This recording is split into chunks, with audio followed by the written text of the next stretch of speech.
একবারে শান্ত ছিল বাঘাইছড়ি আমাদের আছে। এই অঞ্চলগুলো সব সেনাবাহিনীর কারণে।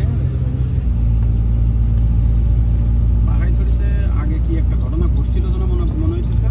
একটা না কয়েকটা ওইরকম বড় বড় মার্ডার হয়েছিল।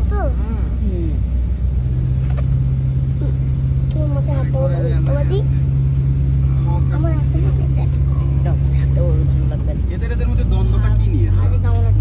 দ্বন্দ্বটা ওইটা সরকারের একটা থাকে। ঠিক আছে, তোমরা মারামারি করো, আমি তোমাদের এইরকম দেবো সেরকম দেবো ওইরকম।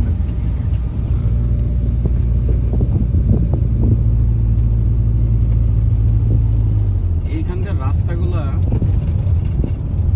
এত সুন্দর করে করছে, কিন্তু আরেকটু বড় করা উচিত ছিল।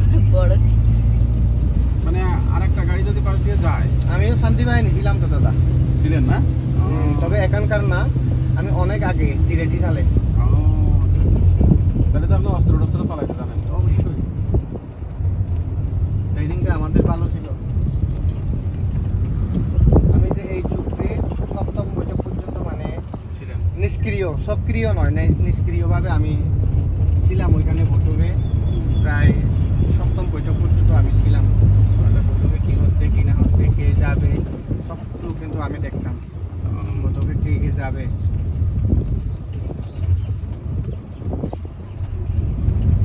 মানে আমি ভালো হয়েছে দাদা, কর্মজীবনে আসছেন।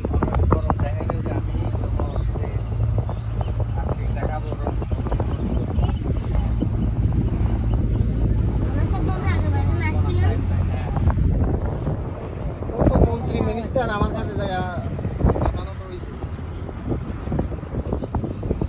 আমি আমার একটা আমি কাউকে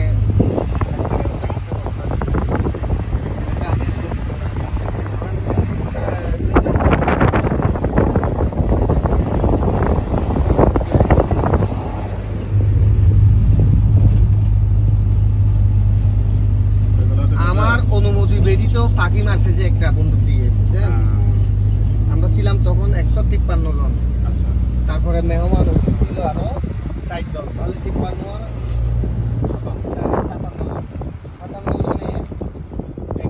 পাখিটা মারছো বিনা অনুমতিতে।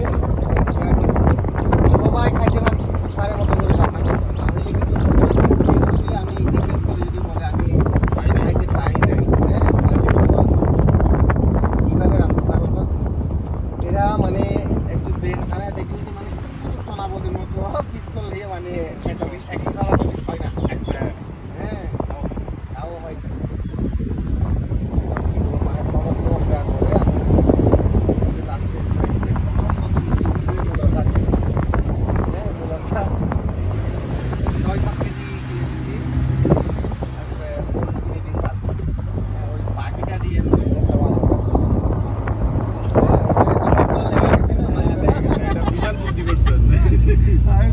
দেখো, তোমরা তো কেউ রাজশাহী ইউনিভার্সিটি, কেউ ঢাকা ইউনিভার্সিটি, কেউ চট্টগ্রাম ইউনিভার্সিটি।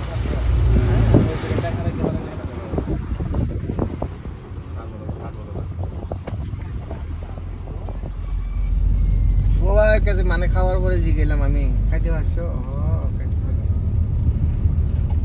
কেমন লাগে? যেই বুদ্ধি করছেন খাইতে পারবে না মানে 100 জনরে খাওয়া।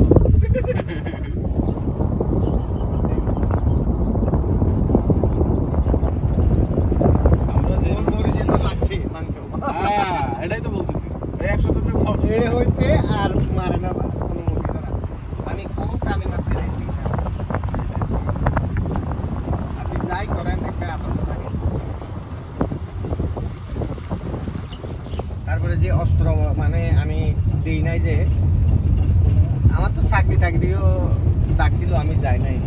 অনেক অনেক জায়গায় অনেকটা তো চাকরি ছিল। হ্যাঁ, আমি যাই নাই, আমি টাকাও নিই নাই। আমি হিসাব করি যে একটা অস্ত্র আপনার অনেক মানুষের রক্তের বিনিময়ে হয়। হ্যাঁ, একটা অস্ত্র, ওই অস্ত্র কিভাবে আমি শত্রুপক্ষকে জমা দেবো? হ্যাঁ, ওই কারণে আমি দিই। তবে দাদা ওখানে আজকে জীবনের রিস্ক, কালকে জীবনের রিস্ক হচ্ছে। আপনি এখন যেভাবে আছেন শান্তিতে আছে। ওই কারণে আমাকে কোনো সরকার পক্ষেও মানে কিছু বলতে পারে না, আমাদের আঞ্চলিক দলে কেউ বলতে পারে না, সবাই পথে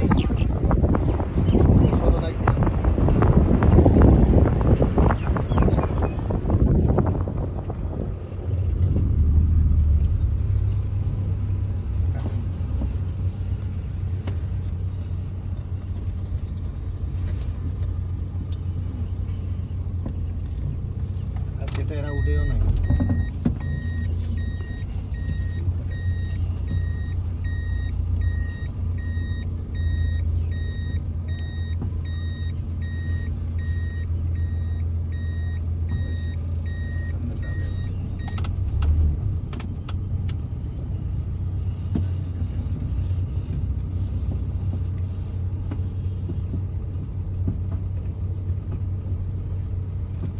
স্টক বাড়ি করেছে যে হ্যাঙ্গারটা ডিজেল এক্সপ্লোরার হ্যাঙ্গার লাগে না, যেটা মাইন খাওয়া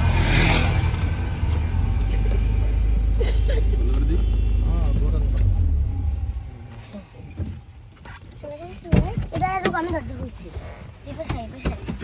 আমি পায়ে দরজা খুলছি। হ্যান্ড ব্রেক উঠাই দিব।